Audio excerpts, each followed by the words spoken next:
Le deuxième point de la communication du président de la République a porté sur l'exploitation de la filière du cobalt en République démocratique du Congo. Le président de la République a rappelé que notre pays figure parmi les pays disposant des plus grandes ressources en cobalt au monde. Ces minerais, essentiels à la transition énergétique verte et à de nombreuses industries, fait l'objet de convoitises, notamment des multinationales spécialisées dans la haute technologie, voire dans l'industrie automobile. À l'heure où le volume d'exploitation du cobalt croît exponentiellement et que la technologie se veut centrale dans nos sociétés, il est curieux de constater que notre pays, malgré ses potentialités, ne tire que très peu de profit de son exploitation brute du métal, contrairement aux multinationales, qui enregistrent de chiffres records grâce notamment à la vente d'artefacts composés, entre autres, de ces minéraux stratégiques. Dans le même temps, la valeur de ces multinationales a fortement augmenté et leur capitalisation dépasse de loin le produit intérieur brut de notre pays. Cette situation, déplorée par le président de la République, est notamment due au manquement en ce qui concerne l'approvisionnement, la fixation de prix et l'exportation du cobalt. Le président de la République a aussi noté le paradoxe qui s'observe actuellement dans les marchés du cobalt avec le coût de la tonne qui baisse alors que la demande mondiale augmente. Tout en accélérant la mise en œuvre de sa stratégie de transformation locale de ces minerais, il a encouragé le gouvernement à mettre en place des mesures urgentes qui permettront de mieux encadrer la commercialisation du cobalt et d'accroître les recettes issues de son exportation. Par conséquent, il a demandé au ministre des Finances et à la ministre des Mines de finaliser tous les projets d'arrêtés interministériels initiés par le ministère des Finances sous la coordination du Premier ministre dans le but de permettre un meilleur encadrement de l'exportation du cobalt en ayant en ligne de mire l'accroissement des recettes issues de son exploitation. Le troisième point de la communication du président de la République a porté sur l'amélioration de la qualité de la gouvernance dans les entreprises du portefeuille de l'État. Le président de la République a rappelé les termes de sa communication faite à l'intention de mandataires publics au cours de la 77e réunion du Conseil des ministres, pour insister sur l'impérieuse nécessité pour eux d'avoir constamment, dans l'exercice de leurs fonctions, une conduite managériale qui repose sur la bonne gouvernance pour garantir de meilleurs résultats. Il a évoqué notamment l'amélioration de la qualité des prestations et des services rendus aux usagers par la réalisation de leur objet social, le respect des obligations sociales envers les travailleurs, la transformation réelle du potentiel d'exploitation et de production des actifs de tout genre et l'atteinte des seuils de rentabilité afin d'avoir des marges de trésorerie positives pour accroître les actifs et les capacités contributives de leurs entités respectives au budget de l'État. Le président de la République a souligné que les mauvaises pratiques et anomalies de gestion diverses tant décriées, décelées et révélées par l'inspection générale des finances et d'autres structures de contrôle ont été entretenues par une inaction des commissaires aux comptes qui pourtant ont reçu de l'État un mandat d'intérêt général d'audit légal de certifier les comptes annuels après avoir vérifié la sincérité et la conformité des données financières sur la base des normes de bonne gouvernance en vigueur. Ainsi, étant donné l'importance du contrôle des experts indépendants dans les performances des gestions et pour éviter d'entretenir le même défaillance, le président de la République a invité la ministre d'État, ministre du portefeuille, à mettre à jour sur la supervision du Premier ministre et à y remédier en toute urgence. En même temps, le ministre des Finances a été chargé de prendre les dispositions nécessaires pour accompagner l'Ordre national des experts comptables dans l'encadrement et l'amélioration de conditions des prestations de ses membres en vue de garantir une meilleure contribution de la profession d'expert comptable à la promotion de la bonne gouvernance dans notre pays. Le dernier point de la communication du président de la République a porté sur le soutien présidentiel aux micro-entrepreneurs nationaux. le président de la République a dit sa satisfaction quant aux efforts entrepris par le gouvernement dans l'opérationnalisation des établissements publics dédiés au soutien à l'entrepreneuriat local, notamment aux micro-entrepreneurs nationaux, ceci conformément à sa vision de concourir à l'émergence d'une classe moyenne en République démocratique du Congo qui servirait en même temps, tel qu'observé sous d'autres cieux, des bases socio-économiques susceptibles de favoriser l'accélération de processus de développement de notre pays. Il s'agit notamment du Fonds de garantie de l'entrepreneuriat au Congo FOGEC, l'Agence nationale de développement de l'entrepreneuriat congolais ANADEC, l'Agence de promotion de la classe moyenne congolaise APROCEM, ainsi que de l'Autorité des régulations de la sous-traitance dans les secteurs privés ARSP.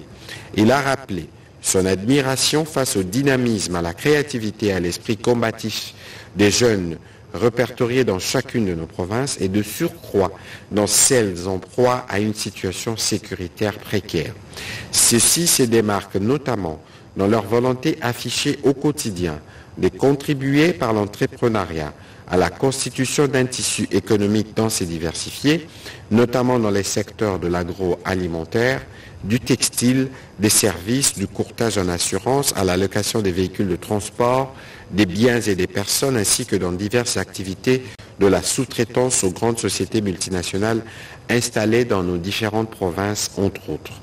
Par ailleurs, les présidents de la République, qui mesurent à juste titre cet engouement et cette volonté de certains de nos jeunes compatriotes de se lancer dans l'entrepreneuriat local, entendent continuer à les encourager pour pourvoir de nombreux emplois. À ces propos, il envisage l'organisation d'une rencontre avec un échantillon d'une centaine de jeunes micro-entrepreneurs suffisamment représentatifs à l'échelle du territoire national pour mesurer les interactions, l'accompagnement, les soutiens et les opportunités que leur offrent les établissements publics cités ci haut. Il a chargé le ministre de Petites et Moyennes Entreprises et de l'Entrepreneuriat d'organiser cette rencontre au mois d'octobre prochain en collaboration avec ses services. Dans la suite de la communication du président de la République, le Premier ministre chef du gouvernement est revenu sur sa participation à Johannesburg du mardi 22 au jeudi 24 août 2023 au 15e sommet des BRICS. Au dernier jour de ce sommet, le Premier ministre a prononcé au nom du président de la République une allocution au terme de laquelle il a relevé la place stratégique et le rôle que joue la République démocratique du Congo dans les concerts de nations en tant que pays solution au regard de son potentiel en ressources naturelles diversifiées, de sa population jeune et dynamique, de la diversité de son écosystème qui constituent des atouts indispensables pour relever les défis de l'humanité. En marge de sa participation à ces sommets, il a eu quelques rencontres bilatérales fructueuses, notamment avec le président de l'Indonésie, celui des Comores et président en exercice de l'Union africaine, et un ancien Premier ministre de l'Haïti, ainsi que le ministre des Affaires étrangères de la Biélorussie. Il a bouclé son séjour par la visite de notre ambassade à Pretoria et s'est entretenu avec son personnel. Au deuxième chapitre du Conseil de ministres de ce jour, relatif au point d'information, le vice-premier ministre, ministre de l'Intérieur, Sécurité et Affaires coutumières, a présenté au Conseil le rapport de l'État et de l'administration du territoire national. Au cours de la semaine qui se termine, l'état d'esprit de la population a été marqué notamment par la montée du regain d'intérêt de la diplomatie occidentale vis-à-vis de la République démocratique du Congo, attestée par la visite des membres du Congrès américain à Kinshasa et dont la déclaration de pouvoir renforcer le partenariat entre les deux pays a suscité des commentaires au sein de l'opinion nationale. La mise en place par la Commission électorale nationale indépendante d'un cadre d'échange dénommé Maison des élections dans les intérêts et de permettre au public et aux médias de suivre les étapes du processus électoral. Sur un autre volet, le vice-premier ministre de l'Intérieur, Sécurité et Affaires coutumières a informé les conseils des efforts continus pour endiguer la criminalité et le banditisme urbain et de restaurer l'autorité de l'État. Il a aussi fait mention de quelques catastrophes et autres sinistres observés à travers le pays, notamment au camp des déplacés des Kichouchou, dans la province de Maniema, où plus de 90 maisons ont été détruites par la pluie torrentielle à la cité des Salamabila. Le vice-premier ministre, ministre de l'Intérieur, Sécurité et Affaires coutumières, a rassuré le Conseil que toutes les dispositions ont été prises pour faire face à ces différentes situations. Abordant dans le même chapitre, le vice-premier ministre, ministre de la Défense nationale et ancien combattant, a quant à lui fait le point de l'évolution de la situation sécuritaire dans l'est du pays où nos forces sont engagées en opération. Il a passé en revue la situation opérationnelle sur terrain ainsi que quelques faits saillants en adéquation avec la nature des menaces selon les provinces et les parties du pays en proie à l'insécurité ou à l'agression. Il est revenu aussi sur la situation dans l'ouest de la ville-province de Kinshasa en rapport avec les assaillants des Mobondo et des actions isolées qui mènent pour s'aimer l'insécurité dans cette partie de la ville. Assainissement du climat des affaires et encadrement de la production et de l'exportation dans les secteurs du café et du cacao. Le vice-premier ministre, ministre de l'économie nationale, a fait part au Conseil des plaintes reçues des exportateurs locaux du café cacao qui dénoncent les perceptions illégales et autres tracasseries fiscales et administratives qui s'opèrent à l'exportation de leurs produits. Rappelant la recommandation du président de la République faite au cours de la 58e réunion du Conseil des ministres relative à la nécessité du renforcement du climat des affaires dans les secteurs du café cacao et autres produits agricoles, le vice-premier ministre, ministre de l'économie nationale, a rappelé qu'il est inadmissible que les efforts louables de production soient négativement affectés par une série de prélèvements parafiscaux et d'exigences administratives tout aussi illégaux qu'inopportuns. En effet, ces tracasseries généralisées entraînent l'augmentation de la fraude et de la contrebande et portent préjudice non seulement aux producteurs mais aussi à l'État qui perd d'importantes recettes au profit des pays frontaliers qui comptabilisent la production congolaise au titre de leurs exportations. En vue de régler ces difficultés, une série de mesures a été préconisée et le Conseil a pris acte de cette note d'information. Recommandation du gouvernement pour la relance du projet chemin de fer Kinshasa-Matadi et l'état des lieux du dossier Onatra SA et Arise. Faisant suite à la communication du président de la République faite au cours de la 107e réunion du Conseil des ministres, la ministre d'État, ministre du portefeuille, a fait les rapports d'examen du dossier Onatra SA et Arise relatifs au partenariat public-privé pour la réalisation du chemin de fer Kinshasa-Matadi. Les discussions continuent entre les différentes parties prenantes suivant les MOU qui a été conclu pour la finalisation de ce projet qui permettra d'atteindre les objectifs assignés. La ministre d'État, ministre du portefeuille, a été complétée par le ministre des Transports, voie des communications et des désenclavements. Il a rassuré que le gouvernement prône la reconstruction d'un système ferroviaire capable de répondre aux exigences de capacité, de régularité, de rapidité et de sécurité. Ces performances visent l'attractivité du chemin de fer dans les segments du marché les plus porteurs des valeurs ajoutées. Le ministre des Transports, voie des communications et des désenclavements, a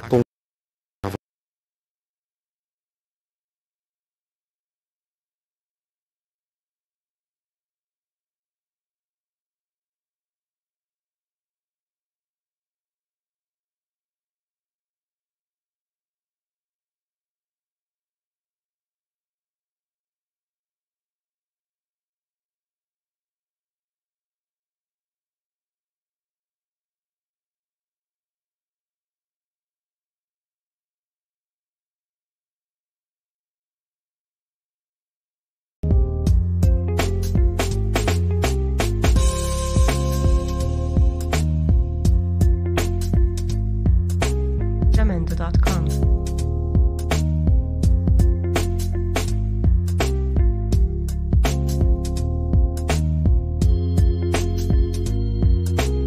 Jamendo.com.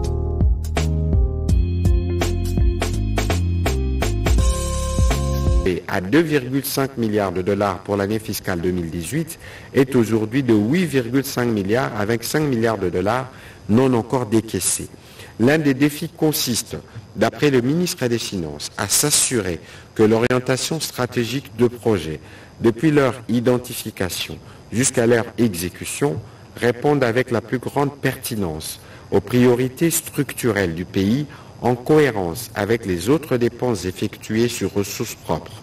L'autre défi concerne la maîtrise de modalités des mises en œuvre de projets financés par les ministères sectoriels à travers les unités de coordination de projets. Il est crucial d'assurer une bonne répartition et une maîtrise des rôles entre les instances politiques et les unités de coordination de projets. Il s'agit d'éviter le double risque d'ingérence politique inappropriée d'une part et d'abandon des unités à elles-mêmes d'autre part. Le ministre des Finances a aussi épinglé les différents points de blocage et les mauvaises pratiques pour permettre d'accélérer la mise en œuvre des différents projets et en maximiser l'impact. Il a esquissé des pistes de solutions qui passent notamment par le renforcement du dispositif de suivi, la clarification des rôles et responsabilités des parties prenantes, la réallocation des ressources vers les secteurs porteurs plus performants avec un impact visible sur les populations. Il a préconisé la tenue le 25 septembre prochain d'une réunion de concertation regroupant tous les ministères concernés et les bailleurs en vue de tirer les leçons de l'expérience et de permettre l'amélioration des différents portefeuilles et la délivrance de projets. Dans les mêmes ordres, il a annoncé une revue de la collaboration avec la Banque mondiale à ces propos. Les 2 et 3 octobre prochains, le Conseil a pris acte de cette note d'information. Défis liés aux opérations d'import-export et mesures à mettre en œuvre. Le ministre du Commerce extérieur a fait le rapport au Conseil relatif aux défis soulevés par le partenaire commercial de la République démocratique du Congo, pays membre de la SADC, du COMESA et de l'EAC, lors des opérations d'import-export. En effet, les difficultés rencontrées par les importateurs et exportateurs, transporteurs, camionneurs de l'Afrique australe affectent négativement le commerce entre nos deux pays et ceux de la sous-région. Il a identifié les principaux défis, notamment le non-fonctionnement de frontières 24 heures sur 24, la congestion et le retard dans les processus de dédouanement, la multiplicité des checkpoints, les délais lents dans les traitements des documents commerciaux avant l'autorisation des départs à préchargement et d'autres qui sont de plusieurs ordres. Le ministre du Commerce extérieur a proposé des mesures à mettre en œuvre pour répondre à ces défis, entre autres la suppression du parking forcé, ainsi que les frais y associés, l'institution d'un scannage qu'à un seul point et la mise à niveau de nouveaux des services aux standards requis. Les dispositions devraient être prises par les structures habilitées pour assurer les facilitations nécessaires aux différents transporteurs en vue de rendre nos frontières fluides et permettre l'exercice normal de différentes activités. Le Conseil a pris acte de ce rapport. Élaboration du répertoire opérationnel des métiers. La ministre de la Formation professionnelle et métiers a informé le Conseil de l'élaboration du répertoire opérationnel des métiers en République démocratique du Congo. La ministre a fait état de l'élaboration de ce document stratégique dont l'utilité dans les secteurs de la formation professionnelle n'est plus à démontrer en ce qu'il permet de réaliser un recensement et une identification exhaustive de tous les métiers formels et informels. L'objectif ultime poursuivi est celui de professionnaliser tous les métiers existants ainsi que leurs promoteurs, doter les pays d'une cartographie des métiers existants susceptibles de concourir à la promotion des métiers à travers des actions concrètes et ciblées d'encadrement, créer une base de données statistiques des métiers et de promoteurs de métiers pouvant induire les politiques publiques destinées à la création d'une classe sociale moyenne et la réduction du taux de chômage. Cette question étant transversale, une réunion sera organisée autour du Premier ministre chef du gouvernement pour la collaboration des autres ministères sectoriels concernés et en vue d'une mise en œuvre cohérente des objectifs y afférents. Le Conseil a pris acte de ce rapport. Au chapitre 3 du Conseil des ministres de ce jour, relatif à l'approbation d'un relevé des décisions du Conseil des ministres, le Conseil des ministres a adopté le relevé des décisions prises lors de sa 109e réunion tenue le vendredi 18 août 2023 à la Cité de l'Union africaine. Au dernier chapitre du Conseil des ministres de ce jour, relatif à l'examen et à l'adoption de textes. 1. Cadre budgétaire à moyen terme 2024-2026. Le ministre d'État, ministre du Budget, a soumis au Conseil le cadre budgétaire à moyen terme 2024-2026, dont le grande ligne se présente de la manière suivante. En matière de recettes, les actions ci-après visent à augmenter les niveaux de recettes publiques, les réformes pour l'élargissement de l'assiette fiscale,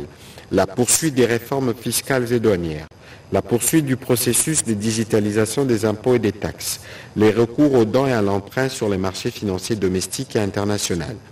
En matière des dépenses, la politique budgétaire devra demeurer expansionniste tout en veillant à des niveaux de déficit acceptables pour ne pas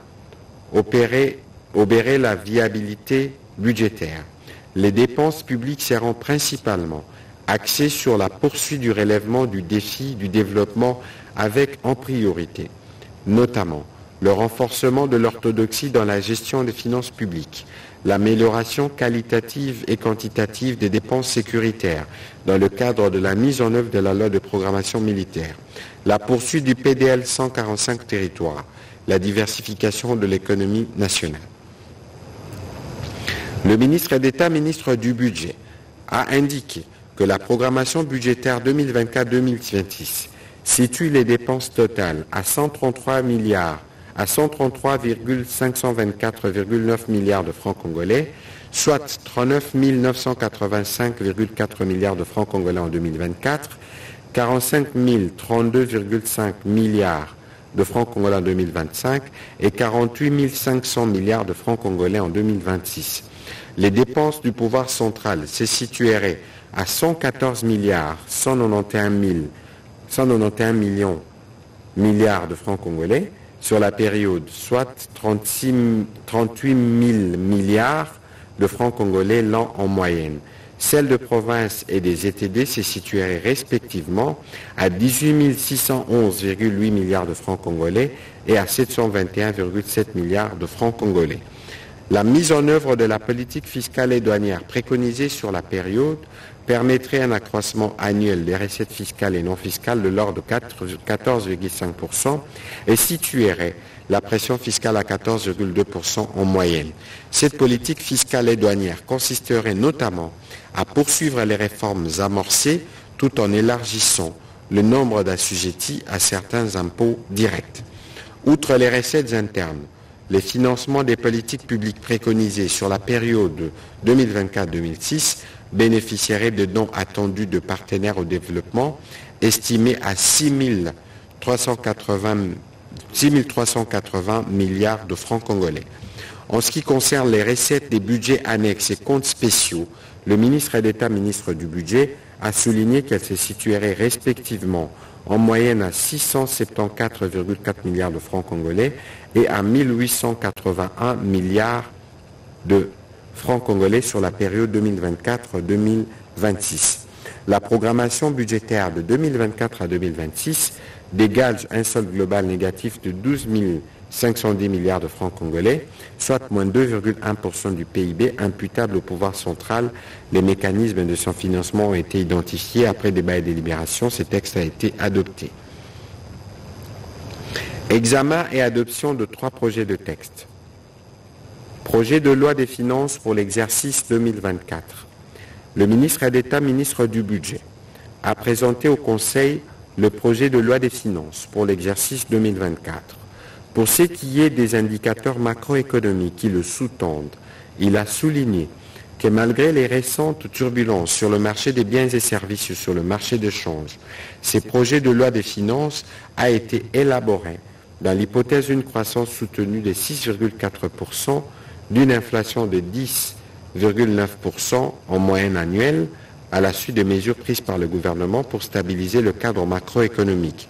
Il contient un budget présenté en équilibre en recettes et en dépenses à hauteur des 40 464 milliards de francs congolais, soit un accroissement de 24,7% par rapport au budget de l'exercice 2023 chiffré à 32 457 milliards de francs congolais. En vue de la mobilisation accrue de recettes, la politique fiscale préconisée pour l'exercice 2024 est essentiellement orientée vers l'élargissement de l'assiette fiscale, la fiscalisation du secteur informel, la promotion du civisme fiscal, la lutte contre la corruption et l'écoulage de recettes, ainsi que la poursuite des réformes fiscales et douanières amorcées ces dernières années dans le but de relever la pression fiscale. S'agissant des dépenses, elles sont chiffrées à 40 464 milliards de francs congolais, en équilibre avec les recettes correspondant tant pour le budget général, les budgets annexes que pour le compte spéciaux. Par ailleurs, le ministre d'État, ministre du Budget, a brossé les principaux faits saillants de l'analyse du projet de loi des finances pour l'exercice 2024. Il y a lieu de retenir notamment un accroissement de 55,6% des crédits alloués aux investissements par rapport à leur niveau de 2023, entraînant ainsi une amélioration de sa part dans les budgets généraux de 35,8% en 2023 à 49,6% en 2024. Le renforcement de part de crédit alloué au secteur de la défense et de la sécurité et l'inscription dans les budgets de l'exercice 2024 d'un compte d'affectation spéciale dénommé Fonds de soutien et de développement de forces armées de la République démocratique du Congo. La poursuite du processus électoral, l'inscription dans le budget 2024 du Fonds national de réparation des victimes de violences sexuelles, la prise en compte progressive des revendications sociales de bons syndicaux, la poursuite de la mise en œuvre de la politique de gratuité de l'enseignement primaire et la mise en œuvre progressive de la couverture santé universelle, la poursuite du financement des programmes de développement local de 145 territoires et l'amorce de la diversification de l'économie nationale. Après débat et délibération, le Conseil a adopté ces textes.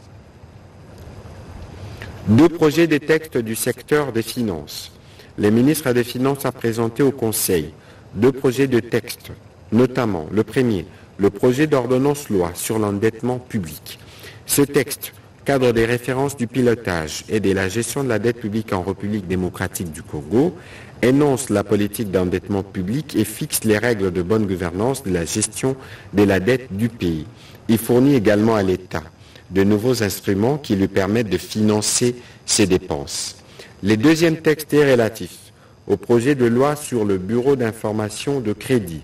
Il a pour mission de fixer les règles relatives à l'activité et au contrôle des bureaux d'information sur les crédits en République démocratique du Congo, conformément aux dispositions de l'article 122.8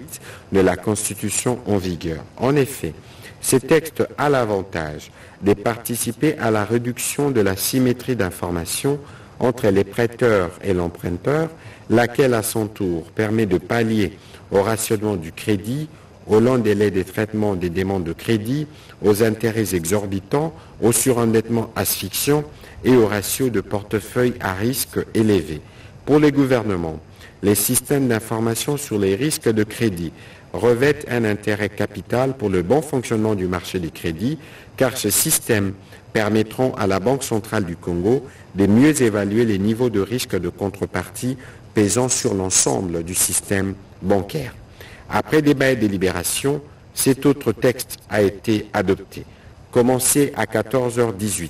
la réunion du Conseil des ministres a pris fin à 19h23. Je vous remercie.